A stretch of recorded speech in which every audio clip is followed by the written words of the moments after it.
Now, of course, what happens with cancer is that quite often it's not treated to the successful end, and you go to the terminal stages.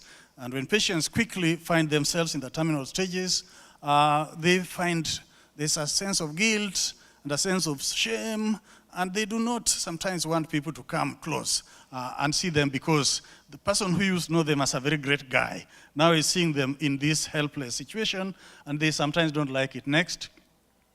So, and some cancers, like that type of cancer, that's for the oncologists, could be several others, but a malignant lymphoma in this particular case. And this is curable in a good percentage of cases, but bad news if not treated properly. And actually, you need people who are properly trained, the right facilities, and the right setup to cure this particular one. But if you get somebody joking around with them, chances of cure will not be there. Next. And like that one, people have been pecking at that, cutting it into little pieces. It has spread elsewhere. It is not going to be cured. And death is going to be the final outcome. Next.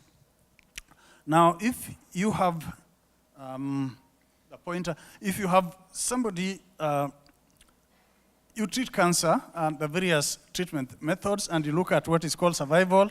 Sometimes you get the average survivals that are in the 12-month kind of range, and some of those, if you can stage those survivals better, is better. But again, survivals depend on the treatment, on the cancer type, and also on the treater, because if you are not getting treated by somebody who understands what they are doing, your survival is going to be very poor indeed. Next. Now, but why do cancer patients go to see a doctor? I mean, nobody tells you they don't want to be cured. Even if somebody comes to you with lung metastasis, the first thing that you hear is that I want you to cure me. Let's say they have cancer of the breast. They have lung metastasis. In your mind, you know you are not going to cure them, but they are looking for cure. And is it realistic that they will be cured? The answer is quite often no. But again, in poorly trained hands, you may be talking about cure and even promise them that you are going to cure them, particularly if you do not understand what that cancer and you don't have the experience. And you find that you are going to sink a lot of resources in an effort to cure, and in fact, you are going to end up damaging the patient. So if you know very well that cure is not realistic, then you want to go on to meaningful prolongation of life. Meaningful, with good quality of life. If that is not possible, then you want to relieve symptoms, and at the end of the day, you want to do what is the address the end of life kind of considerations. Next. Now, you need to get the right diagnosis. So the lab has to be there, the imaging facilities have to be there, but personnel also have to be there, and the personnel cannot come from trees. They must be trained. If you do not have properly trained personnel, you are not going to get the right diagnosis, the right treatment is not going to be given. Next. So, projections, we have been told statistics that cancer cases are increasing worldwide. 7% of the burden or newly diagnosed cases are in developing countries. Of course, the population of developing countries is also high, probably 70% of the world population. But the fact is that, yes, the cancers do exist in those countries. And in sub-Saharan Africa alone, cancer registration, as we have seen, is not very adequate. In my country, Kenya, and this is projection about 5-6 years ago, that we had 40,000 new cases and 28,000 dead annually. This gives you about 70% case fatality rate, and that is very high for cancer. In developed countries where they have facilities, the right kind of personnel, properly trained, the case fatality rate is much lower than what we are seeing. Next. Now, that is Africa. Again, I projected it, a vast continent, only second to Asia, and you are not going to generalize. What happens at that level and what happens at that level and what happens there are two different things. Next. Now, next. From the Nairobi Cancer Registry, again, we saw for men, for females, breast cancer followed by cervical cancer, but these figures vary. If you go to our Minister of Health, cervical cancer comes first, and breast cancer comes second. But if you go to the other, particularly the Nairobi Cancer Registry, the breast cancer comes number 1. Next. That is for men, I guess, and prostate cancer comes number 1, and that is, I think, in most registries in the region. Next. Now, diagnostics. For most of sub-Saharan Africa, if you are talking about a cancer like chronic myeloid leukemia, the diagnosis is still based mainly on morphology of the peripheral blood, bone marrow. Carrying it all the way to the molecular level, which is required for designated targeted treatment, is not there. We need to train personnel to get through this process so that we can get the right diagnosis, give the right treatment. Next. Now we take breast swelling.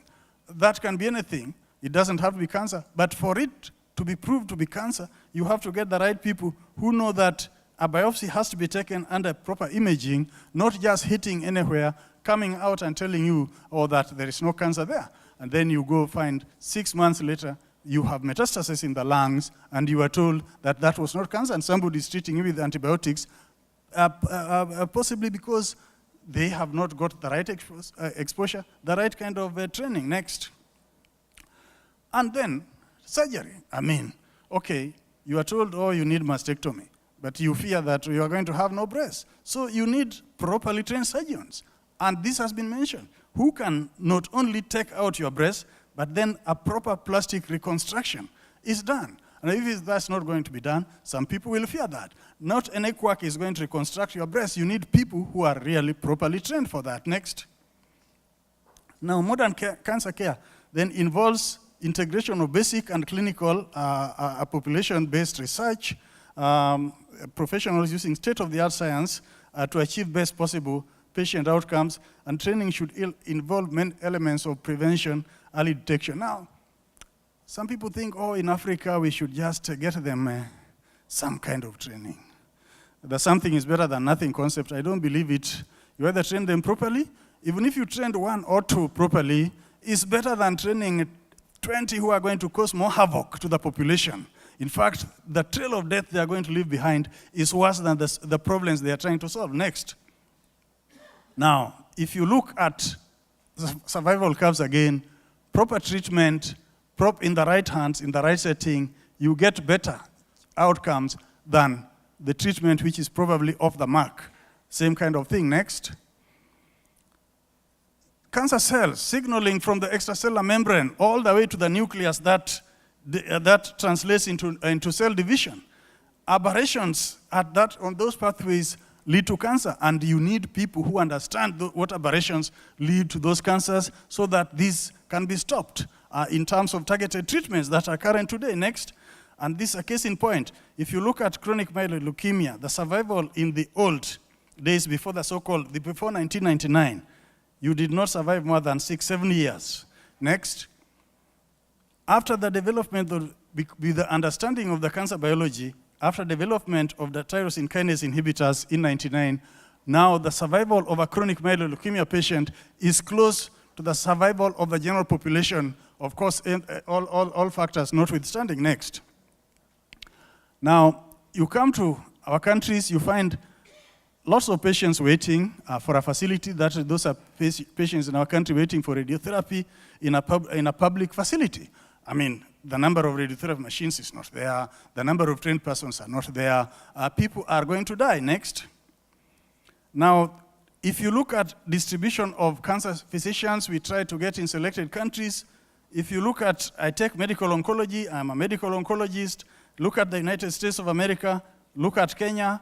The difference there is big. You can say, okay, the population of the United States of America is bigger than that of Kenya. But that factor multiplier, of course, far outstrips. We need people trained who can take care of these people. And the other aspects, radiation oncology, hemato-oncology. Next.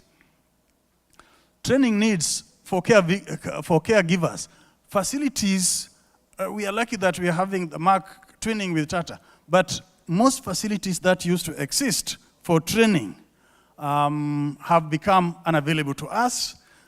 So it is really on that basis that we at the University of Nairobi, decided with Mark that we are going to get a medical oncology program which is running. Next. Now, if we are going to talk about cancer, we need to train all these, including counselors, epidemiologists, and the rest. Next. Is it doable? Yes, it is doable. As I said, we are already doing it. And this crossbreeding has been talked about. Sub-Saharan Africa, the southern tip seems to have some reasonable facilities. The northern tip also seems to have some reasonable facilities. We can train with that, and then we are also training it with the East in India. Next. That is the University of Nairobi, and we are giving a 2-year program, and this is a degree fellowship of medical oncology, which is recognized by the Medical Practitioners and Dentist Board. Next. This is the first group of my fellows in medical oncology at the University of Nairobi. They are now in their 2nd year. Next. The team of us at the aortic conference in Rwanda, a hematologist, one of our medical oncologists. Next. In year 1, we teach them the complexities of the cancer cell survival, as opposed to, of course, other cells. And then we get them also through the kind of treatment that is required. Next. We have to have cancer-focused education programs that will include everybody who sees a cancer patient, not necessarily the caregivers, but also the supporters. Next. Sometimes we need referrals that are focused referrals. Because as a cancer doctor, you should not be selfish or just stupid not to know that this cancer, if you don't know this cancer I can't treat, I need to refer, you're not a serious doctor. But then there is some kind of what we call medical tourism that is unguided, also, which is also dangerous. Next. Conclusion, cancer education in Africa is top priority.